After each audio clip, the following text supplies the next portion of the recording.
Welcome to the NBA Coast to Coast podcast brought to you by TheLines.com. Coming to you from the West Coast, Josh Lander, joined by Nate Weitzer. He's on the East Coast.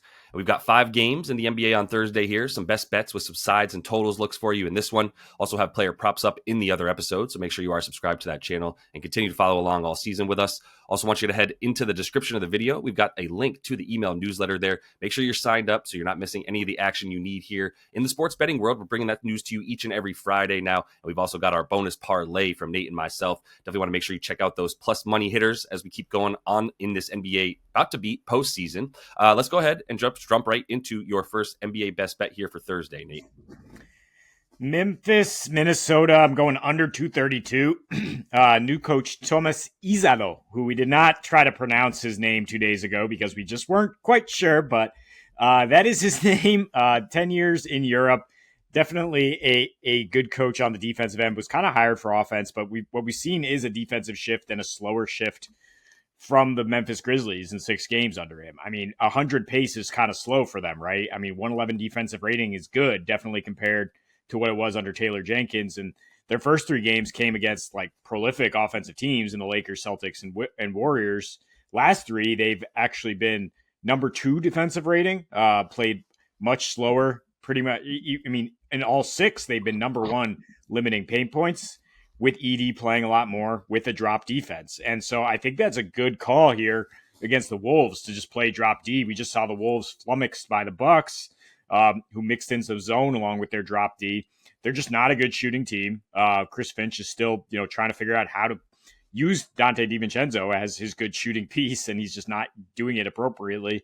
But I mean, the Grizz, even with their drop approach, have been 6th best 3-point D in their last 3 here. The most key is that they're allowing the 5th fewest corner 3-point attempts, and that's where Minnesota is going to need to get their opportunities. Playing through Ant, of course. Ant doesn't seem to be fully healthy, and he just carries such a huge load for this team. And they kind of break down in the fourth quarter at times offensively. So, I mean, under 57.5 in the fourth is implied. And if we don't get like a crazy total through the first 3 quarters, I think we're probably going to wind up getting a very low-scoring fourth quarter because this is a playoff-type play-in game, right? This is absolutely huge for seeding to try to crawl out of the play-in if you're Minnesota, if Memphis, to keep yourself out of there. I mean, 5 straight playoff matchups between these teams went under this total. 5 of the last 6 regular season have gone under this total. It's just a different animal when you get the Wolves defense with Rudy Gobert. And now Memphis appears to be playing a little bit more conservatively and not this like crazy breakneck pace where you get 240 every game. Yeah, I mean, that's probably part of what was going on there with Taylor Jenkins is that he just wanted to play at a 106 pace, and you can't really do that and then have Zach Edey be effective. And that's a whole big part of all this as well, which is Edey's getting high 20s, low 30s in his minutes. And that just does not make it tailor-made for that type of that offense. You've also got Jalen Wells now out for a while with the broken wrist, took a nasty spill on that little when he was going up for a dunk. KJ Simpson, nasty play, not on purpose, but it was gross. And he's a big part of that as well. Such a good defender, helps get steals, really good defender, rebounder for a guard as well, helps get out into the break. Big explosive player, so that's going to slow things down as well. So I'm with you on the way that I see this one going, especially in a Minnesota game when we got this 232 total. But I am going to go over in a Knicks game against Detroit. Was waffling a bit, but really what the final nail in the coffin for an over on this game was for me was without it was what I thought it was. Without OG and without Josh Hart, this offense on the starting line was terrible. And I will say, like, Precious is going to come in and help slow things down, and I get that. And Deuce McBride is a good defender. He's not OG Anunoby. Neither of them are, and neither of them are Josh Hart either, who's versatile in terms of being able to guard basically like 1 through 4, right? So you lost a guy who can literally guard 1 through 5, and then you lose a guy that can guard 1 through 4, and then you have Cat and Jalen Brunson at full minutes. I rest my case for an over. I tried to find the under here, but without OG this season, the Knicks defensive rating is 121. Their games are averaging 241 without him as well. So, and that's in 6 games. I'm going to buy into a lot of that.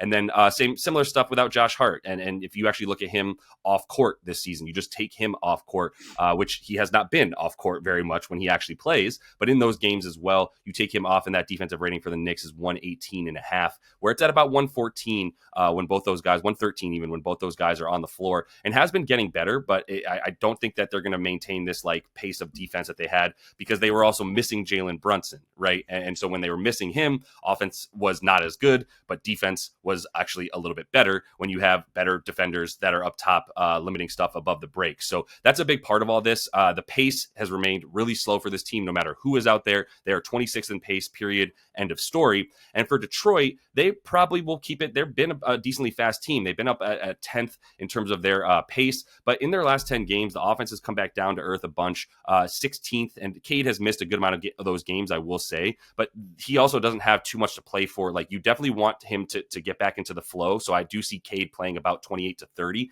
but I don't see him playing 35 to 36 to make sure that they win this game. They've got the 6th seed pretty much locked up. I've got my 10-1 ticket for them to make the playoffs locked up, feeling great about it. So like, I'm just going to take them to keep doing that. But the only place on the court that I would say like the Knicks are going to have a massive advantage right now is above the break. It's Jalen Brunson just taking over and doing one-on-one stuff. That's how you beat the Pistons. You don't get assists. You don't really get much down low. They're second best limiting rim points and rim field goal percentage to their opponent.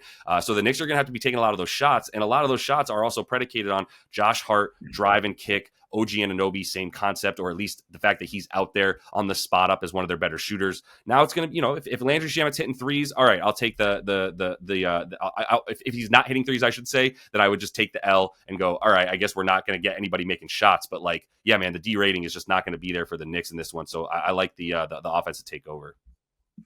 Yeah, and I like Brunson. As long as we don't get some sort of weird like rug pull, Brunson should just destroy this Pistons defense. They're just so bad on the primary ball handler. He's roasted them twice. So like him to keep pace here, maybe a parlay with Brunson and Cade. I mean, Cade should have success on the other end. There's just aren't very many good defenders out here. And Tibbs isn't the type of coach to pull the rug just because they're like in their seating, right? I mean, he's like, all right, we got to ramp you up, and if you're in there, you're playing.